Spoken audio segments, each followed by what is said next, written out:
the Chief Justice or Justice Tokono's vetting, where she says that she failed to answer questions. I think that we should expunge that. That's the point I'm making. We should expunge that from the records. Just as you admonish her that she should veer away from it, I'm going further to plead with you to let the Hansard expunge that section completely from the records. Because unless somebody reads your comments, if I'm reading the Hansard and I don't go further to read your comments, I will not know that you have told her to move away from it, and that is not good. I just want them to expunge that section. That's all that I'm saying. The section that goes to say that in her view she has failed those questions, so she should expunge it. That's all I'm saying. Honorable member, I want to hear you again, because if I had heard the use of the word fail, I would have definitely ruled her out of order. What did you say? What did you say? Thank you very much, Right Honorable Speaker, for the opportunity to correct this. Mr. Speaker,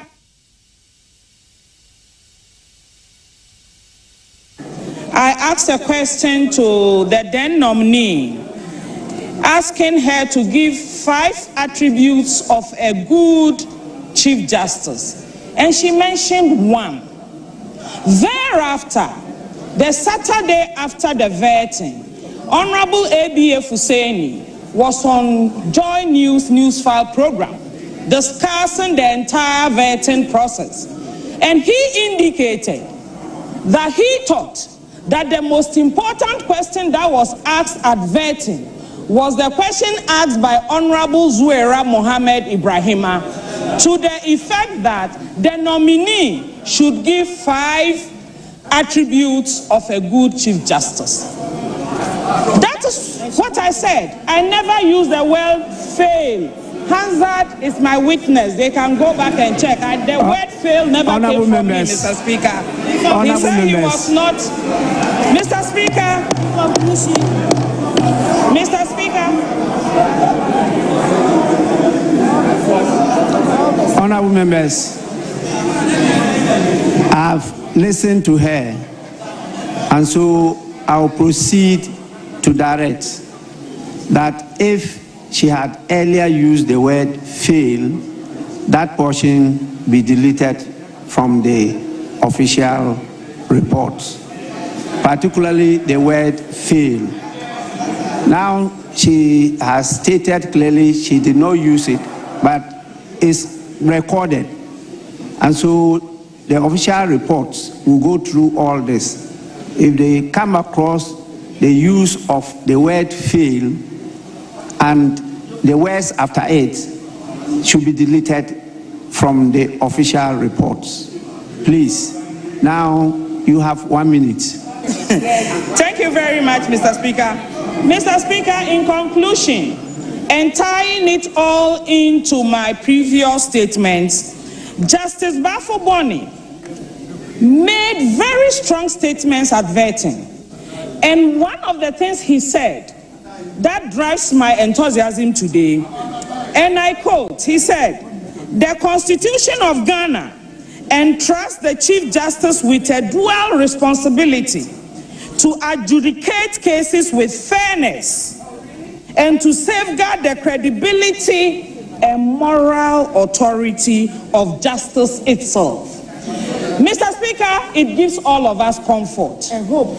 Mr. Speaker, as I said, I watched Justice Bafo-Boni. He spoke from his heart. This is a man who was ready to leave a job at the prison service so he could marry his sweetheart.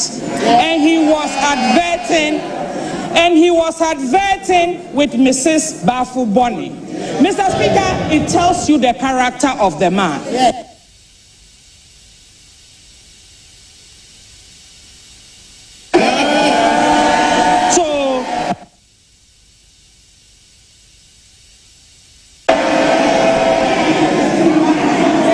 Honorable members, may we now listen to Honorable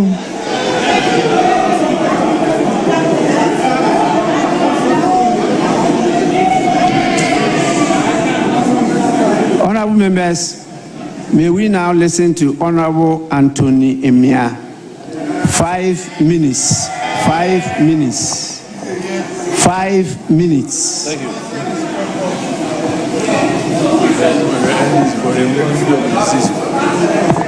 Thank you, Mr. Speaker. Mr. Speaker, may I place on record that Gertrude Tokono,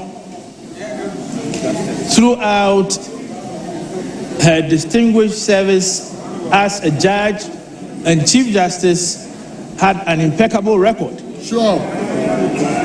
Not just impeccable, my Lord. Mr. Speaker, sorry. It was also spotless. Unfortunately, we did not give her the chance to exhaust her full term as Chief Justice of the Republic of Ghana. Mr. Speaker,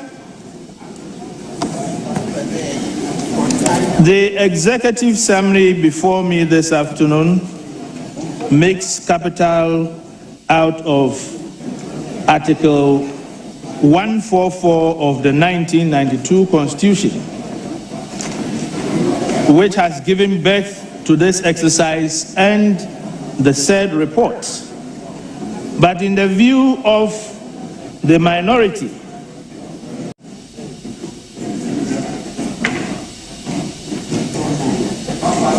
the said article has been invoked prematurely. And I say so based on arguments advanced by my colleague, Honorable Anyimedu, citing the various cases. What is interesting about the said cases, Mr. Speaker, is that Honorable member, don't fall into the same trap. That is not before us. And you know that these are matters pending in the court. So you have the right forum to go and ventilate your grievances and as much as possible vindicate yourself at that forum, not in Parliament. Let's proceed with the business before us. That's all.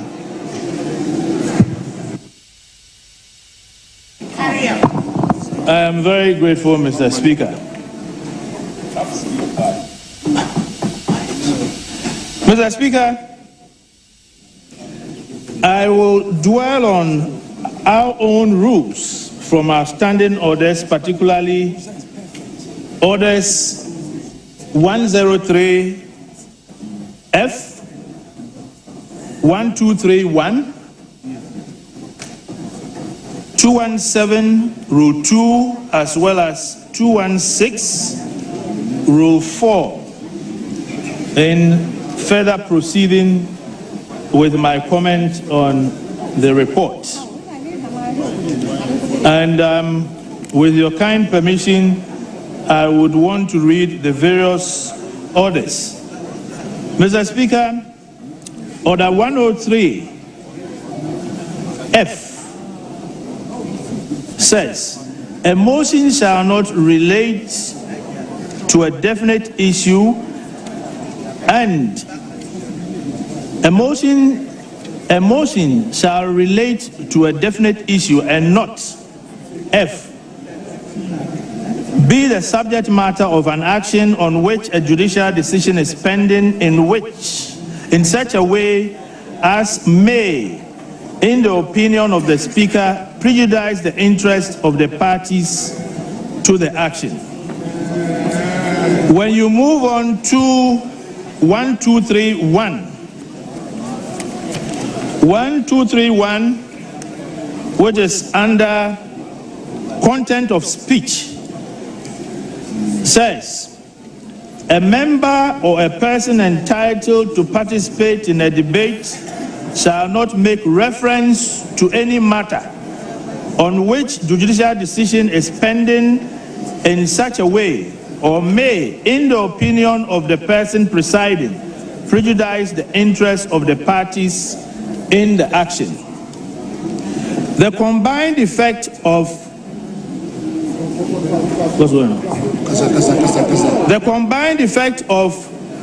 Order 103F and 1231, with a greater of respect, is to prohibit reference to parliamentary proceedings that could prejudice cases before the court. But in this particular instance, that is exactly what has preceded events leading to today's report. I will not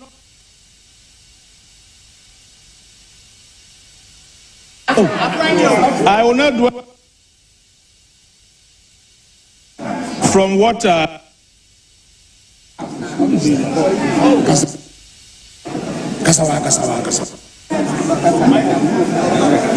Please, honorable members, don't tamper with the mic. You may go on. Then again, if you move to Order 2172 and Order 2164,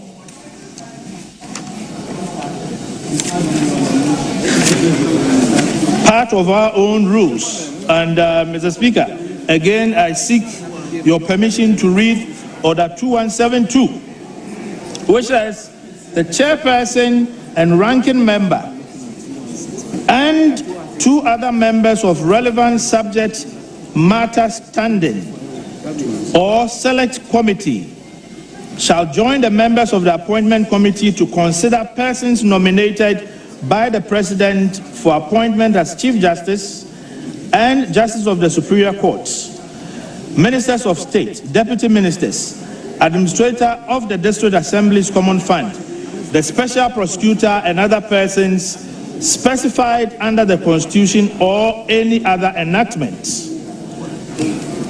The 2164 stipulates that the clerk is responsible for arranging questions admitted by the Speaker to conform with the rota and to inform the ministers accordingly. From my understanding, the combined effect of 2164 and 2172 is that, one, there was no lawful vacancy that is flowing directly from 2172. Honorable member, you are out of order. Please, your time is up, and we proceed to the next person.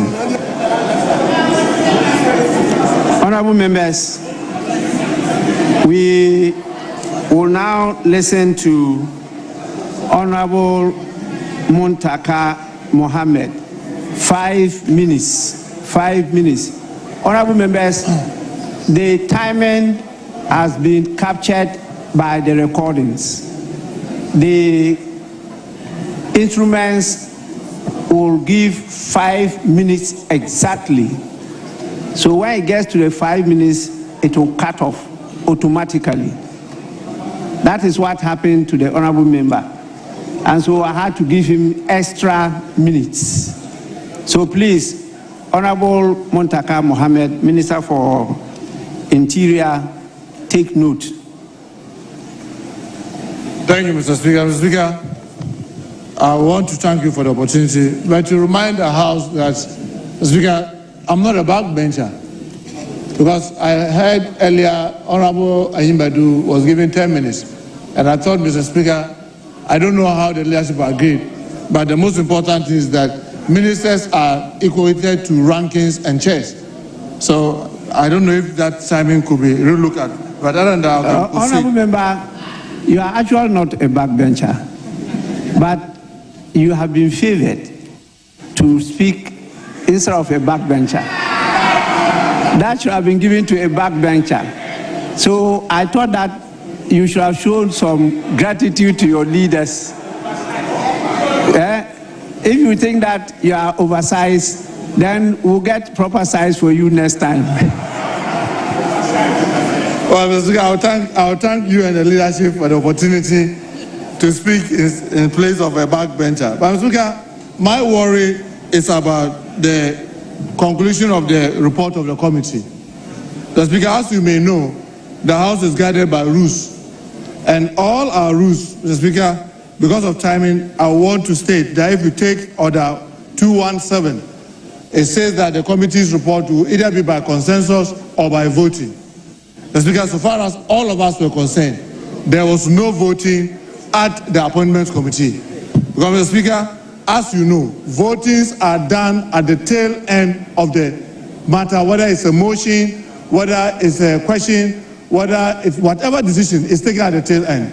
And, Mr. Speaker, as we all also know, because of the timing, the rules of the House says that whatever rules that play to the chamber equally plays at the committee level. And Speaker, like I'm debating now, I cannot speak now and tell you, Mr. Speaker, when it's time for voting, I'll be voting this way and therefore step out. No, it has to be, I have to be present and be voting, as in Article 104 of our Constitution and our Standing Orders 139. Mr. Speaker, I believe that the committee's conclusion should be that it is by consensus decision. It cannot be by majority decision.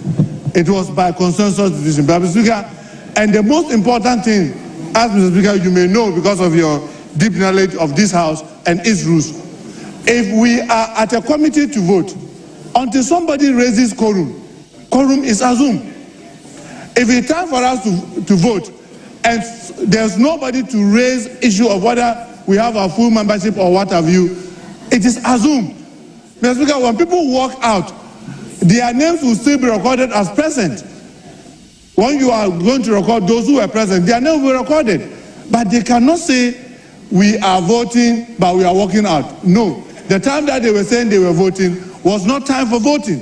So, Mr. Speaker, I want the House to consider this and amend the committee's report to indicate that the decision was by consensus so that they do not take more of our time. Mr. Speaker, most importantly on the nominee, for me, I'm wondering why our colleagues are even doing what they are doing. Because, Mr. Speaker, it is very clear by Article 146 of the Constitution where the President is mandated, if there's petition, to remove a Chief Justice or otherwise, the proper procedure was followed to the end.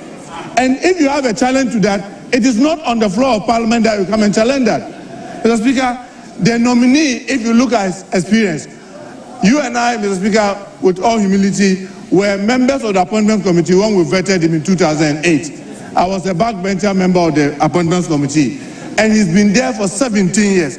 Mr. Speaker, if you look at his impeccable records, you will be wondering why has he not been Chief Justice long ago. Because, Mr. Speaker, this is one person that has run his career through almost all the government. He got to the bench through President Rawlings, as indicated by even the committee's report. He goes to the High Court through President Rawlings. Then, through President Kufuor, he went to the Appeals Court and the Supreme Court.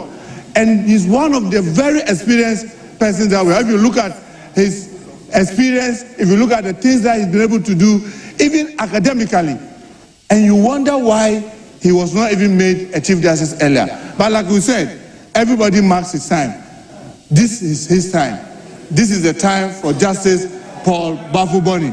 And Mr. Speaker, we must support him and encourage him to be able to give out his best, as he himself had indicated in the record. But Mr. Speaker, I want us to look at the issue of the committee's conclusion, saying that it's by majority decision. Mr. Speaker, I strongly believe it is by... Thank you very much. Honourable Member, very difficult to accede to your request because you now have to define what voting means. What do you mean by voting? Do you have to use a thumbprint Can you use your mouth to vote? There are so many ways that you can determine somebody has voted. The report is very clear. It says after the minority leader made his submission, which was preliminary, it stated clearly and is quoted, the minority caucus hereby vote en bloc to reject the nominee. That is at the public hearing.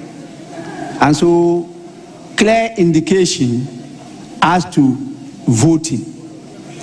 Then, getting to the end of the report, the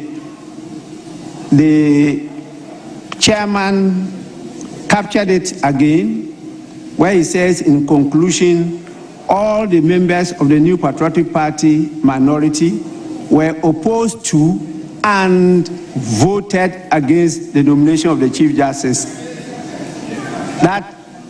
That is what we have. And so I'm saying that then you have to define what we mean by vote. Has it got to be a physical indication either by thumb or pen, or could it be by word? And that one, we may have to look at it again. Then he concluded, the chairman, the committee therefore recommends to the House by majority decision.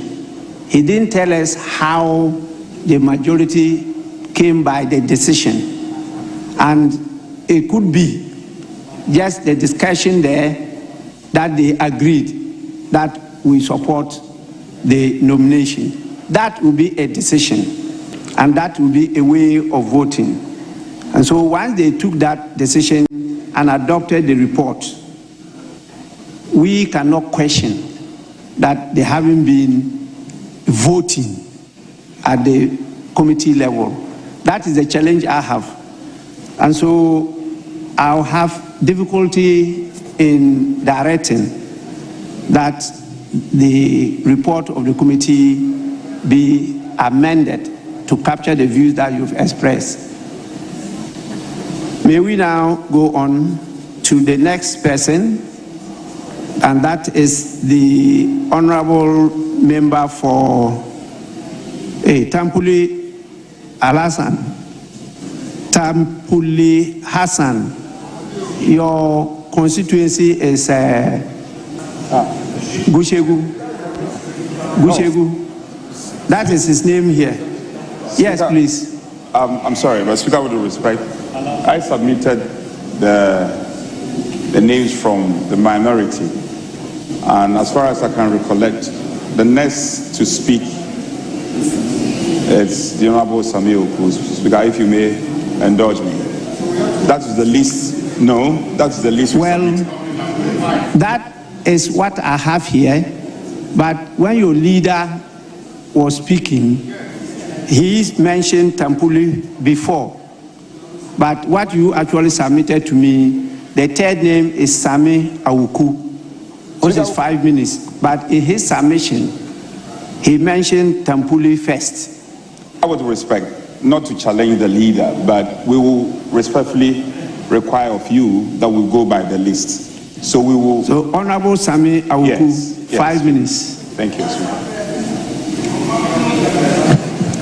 Right Honorable Speaker, let me thank you for the opportunity to comment on the Appointment Committee's report on the President's nominee for the office of Chief Justice. Are you contributing to it or you are commenting? I'm contributing to it, Right Honorable Speaker. Because the two are different. The two are different. If you are going to comment, I will take note of that. If you say you are going to contribute, then I take note. Right Honorable Speaker, I'm contributing. You may go on. Mr. Speaker, I listened to the First Deputy Speaker as he eloquently also touted the achievement of the President's nominee, including his diligence and competence. So, Speaker, this is a sharp departure from a previous position when Justice Bafuboni was nominated for the office of Supreme Court judge under President Kufuor. The NDC vehemently opposed it anyway. Mr. Speaker, our position and that of the minority is not premised on personal grounds, but clearly on a matter of principle. Mr. Speaker, pursuant to Article 1446 of the Constitution, it is clear that the judiciary currently is not leaderless. The acting Chief Justice enjoys the powers of exercising his discretion and also the administration of justice. Mr. Speaker, what may likely create some genuine crisis in the minds of people will be the invitation of Parliament in helping install a new Chief Justice and the court subsequently, if matters before it are resolved and goes the other way. So, Speaker, for the avoidance of doubt, Article 144 mandates the President, and the President's power to also nominate a Chief Justice is not impaired at all, and it's not challenged.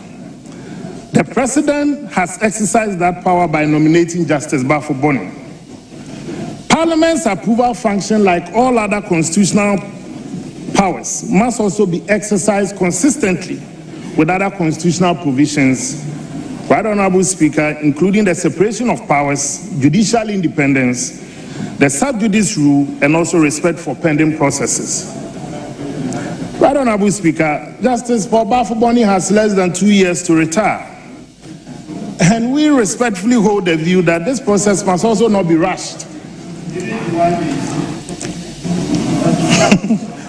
And with all the benefits available to him and the powers available to him as acting Chief Justice, we believe the balance of convenience arguments really can hold sway here. And what is this balance of convenient argument here?